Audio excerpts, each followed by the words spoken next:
Alright guys, if you're getting error code 0xC00007B on Windows 11, this video will help you fix it step by step.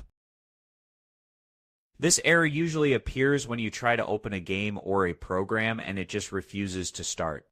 Most of the time the reason is missing or corrupted system files, especially Visual C++ or DirectX files. First thing, restart your PC. It sounds simple, but it clears temporary issues and sometimes fixes the problem instantly. If the error is still there, right-click on the app that's causing the problem and choose Run as Administrator. Next, install or reinstall Microsoft Visual C++ redistributables, both x64 and x86 versions. You can download them directly from Microsoft's official website and install all versions up to the latest one.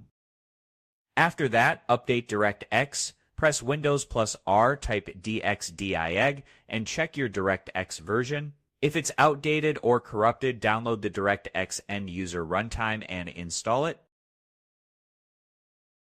Now let's check system files. Open Command Prompt as Administrator, type sfc/scanow, then press Enter and wait until the scan finishes. If it finds errors, Windows will automatically repair them, so let it complete fully.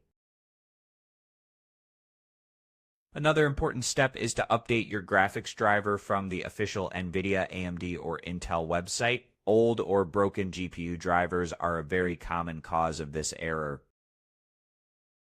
If the problem is with a specific game, verify the game files or reinstall the game completely. Make sure you're installing the correct version, 32-bit or 64-bit, matching your Windows system. After doing all these steps, restart your PC one last time, and that should fix this error on Windows 11. If this helped you, drop a like, subscribe for more fixes, and I'll see you in the next video.